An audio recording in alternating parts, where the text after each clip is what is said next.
নমস্কার দর্শক বন্ধু, আমি জ্যোতিষ তান্ত্রিক শ্রী অনয় শাস্ত্রী। আজকে রাশিফল আলোচনা করব। দিনটি আজকে বুধবার 19 নভেম্বর 2025। মেষ রাশিতে আরম্ভ করছি। আজ সারাদিন খুবই চিন্তা ভাবনা করে কাজ করুন, কারণ কোনো শত্রু আপনাকে ক্ষতি করতে চাইবে, চেনা শত্রুই আর কি। কোনো শখের জিনিস কাউকে দেওয়া মন খারাপ হতে পারে। ভবিষ্যতে কথা মাথায় রেখে আজ কম খরচ করবেন। পরিচালক হিসাবে আজ খুব ভালো কাজ করতে পারবেন। বুদ্ধির জোরে সব জায়গায় উন্নতি। মেষ বিশ্ব রাশি, মেষের পর হচ্ছে বিশ্ব রাশি। বিশ্ব রাশির আছে আজ যে কোনো একটি কাজে মনোনিবেশ করবেন আর অন্য কোনো কাজে মন দেবেন না, কারণ গুরুত্বপূর্ণ কোনো কাজে আজ ভুল হয়ে যেতে পারে। আজ আপনাকে কেউ সাহায্য করতে চাইলে তার সাহায্য অবশ্যই গ্রহণ করুন। সন্তানদের ছোট ছোট চিন্তা ভাবনা আগ্রহ প্রকাশ করুন। বেশি তেলযুক্ত খাওয়ার প্রবণতা কমাতে হবে বা একদম বর্জন করা ভালো। আর্থিক দিক থেকে কোনো উন্নতি দেখা যাচ্ছে না। মেষ বিশ্ব রাশির পর আসছে মিথুন রাশি। অফিসে সারা দিন অতিরিক্ত ব্যস্ত থাকতে হবে, তবে সন্ধ্যের পর মনে একটা শান্তির অনুভূতি কাজ করবে। বাড়িতে কোনো গুরুত্বপূর্ণ কাজ যদি আজকে করতে হয় তবে অবশ্যই স্ত্রীর সঙ্গে আলোচনা করে করুন। বাবা আপনাকে একটু কথা বলতে পারে, মাথা ঠান্ডা করুন। কেউ দামি জিনিসের কোনো দায়িত্ব দিলে নেবেন না। অর্থের দিকটা বেশ ভালো রয়েছে। মিথুন রাশির পর হচ্ছে কর্কট রাশি। আপনার রুচিশীল পছন্দগুলো বাড়ির প্রত্যেকের পছন্দ হবে। আজ সকলের সঙ্গে মনের ইচ্ছা এবং হাসি দুটোই ভাগ করে নিন। অফিসের বেতন বৃদ্ধির ব্যাপারে আলোচনা করতে পারেন। দিনটা শুভ রয়েছে। বন্ধুর সঙ্গে বাইরে খাবার খেতে যেতে পারেন। বাড়িতে পোষ্য কেনার আলোচনা হতে পারে। কাউকে ওষুধের বিষয়ে কোনো পরামর্শ দিতে যাবেন না। আর্থিক ব্যাপারে ভালো চাপ থাকবে। কর্কট রাশির পর হচ্ছে সিংহ রাশি। সিংহ রাশির হচ্ছে টাকার বিনিময়ে কোনো কথা উঠলে আজ তাড়াহুড়ো করে কোনো সিদ্ধান্ত নিতে যাবেন না।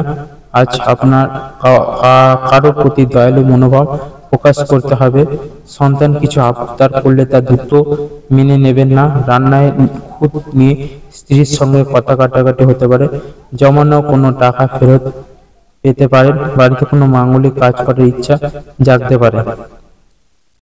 সিংহ রাশির পর হচ্ছে কন্যা রাশি।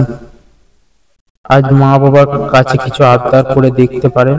পেয়ে যাওয়ার সুযোগ 16 আনা রয়েছে। সন্তানের জন্য স্বামী স্ত্রীর মধ্যে ঝামেলা হতে পারে। অফিসে কোনো ভুলের জন্য বসের কাছে কথা শুনতে হতে পারে। আজ কারোর সঙ্গে তর্ক না করে নম্রভাবে তাকে বোঝানোর চেষ্টা করুন। গতি এবং আত্মবিশ্বাস ভালো থাকার জন্য আজ ব্যবসায় খুব উন্নতি দেখতে পাবেন। কন্যা রাশির পর হচ্ছে তুলা রাশি। কাউকে সুপরামর্শ দিতে হতে পারে, এতে নিজে সঠিক বুদ্ধি কাজে লাগান। আজ খুব পরিমাণে জল পান করুন। শরীরে যত্ন নিন। দিনের শেষে ক্লান্তি ভাব আসতে পারে। নিজেকে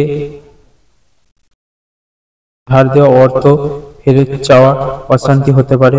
কর্মচারীদের সঙ্গে যতটা আন্তরিক হবেন ততটাই লাভ দেখতে পাবেন। অযোজিত অতিথি এসে পড়তে পারে।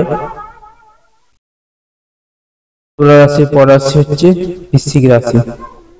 বৃশ্চিক রাশির হচ্ছে আজ কেউ কোনো কথা বললে খুব মনোযোগ সহকারে শুনুন, তারপর উত্তর দিন। অচেনা কারোর সঙ্গে ঘনিষ্ঠ হতে যাবেন না। অফিসে সকলে আপনার প্রতি ঈর্ষান্বিত থাকবে। সন্তানের প্রতি স্নেহভাব বজায় রাখুন। বাড়ির কোনো জিনিস চুরি যেতে পারে। মনের মতন কোথাও বেরিয়ে আসুন, অথবা বই পড়ার ইচ্ছা থাকলে পড়ুন। বৃশ্চিক রাশির পর হচ্ছে ধনু রাশি। ধনু রাশির হচ্ছে বাড়ি অফিস যেখানেই হোক সুখ শান্তি বজায় রাখতে হলে ধৈর্য ধরে রাখতে হবে।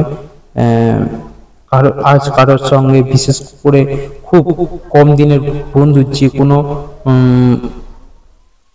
বন্ধু তার সঙ্গে কোথাও বাইরে যাবেন না। অফিসে আপনার বেতন নিয়ে কোনো প্রকার সমস্যা বা সমাধান আলোচনা হতে পারে। শরীরের দিকে নজর না দিলে কোনো সমস্যা আসতে পারে। মায়ের শারীরিক উন্নতি লক্ষ্য করতে পারা যাবে। ধনুরাশির পর রাশি মকর রাশি। মকর রাশি হচ্ছে কাউকে দেওয়া প্রতিশ্রুতি আজ ভুলে যাওয়া, বিভ্রাট ঘটতে পারে। সন্তানদের স্কুলে থেকে ডাক আসতে পারে। প্রতিযোগিতামূলক কোনো কাজ সামনে এসে পড়লে ঘাবড়ে যাওয়ার দরকার নেই। আপনি জিতবেন। আপনি কোনো দামি কোনো জামা কাপড় নষ্ট হয়ে যেতে পারে। বাড়িতে জল সংক্রান্ত কোনো সমস্যা আসতে পারে, যেখানে তর্ক ঝগড়া পরিবেশ তৈরি হবে, সেখান থেকে নিজেকে দূরে সরিয়ে রাখুন। মকর রাশির পর রাশি হচ্ছে কুম্ভ রাশি। কারো কাছে আজ অবহেলিত হলে শান্ত থেকে মৃদু স্বরে তার উত্তর দিন। কোনো তীর্থস্থানে বেরিয়ে আসুন। বাড়িতে বেশি দামি কোনো জিনিস কেনার ফলে খরচ বৃদ্ধি পেতে পারে। বাড়ির খাবার আজ একবারই ভালো লাগবে না। অবিবাহিতের জন্য বিয়ে কোনো খবর আসতে পারে। সহজ কাজকে আজ কঠিন বলে মনে হবে। সহকর্মী কাজ আজ আপনাকে খুবই সাহায্য করবে। কুম্ভ রাশির পর রাশি হচ্ছে মীন রাশি। মীন রাশির হচ্ছে চলাফেরায় খুব বেশি সাবধানতা অবলম্বন করুন। আজ নতুন কিছু করতে ইচ্ছা করবে এবং আপনার স্ত্রী আপনাকে সেই কাজে সহায়তা করবে। কেউ আপনার প্রশংসা করবে, যা আপনার যথেষ্ট ভালো লাগবে। গায়কদের জন্য খুব ভালো দিন। আজ নিরামিষ জাতীয় কম তেল মশলা আহার গ্রহণ করুন। দিনের শেষটা খুব মনোরম কাটবে। 12টা রাশিফল এখানেই শেষ করলাম। সবাই ভালো থাকবেন, সুস্থ থাকবেন। জয় মাতারা, জয় গুরু বামদেব।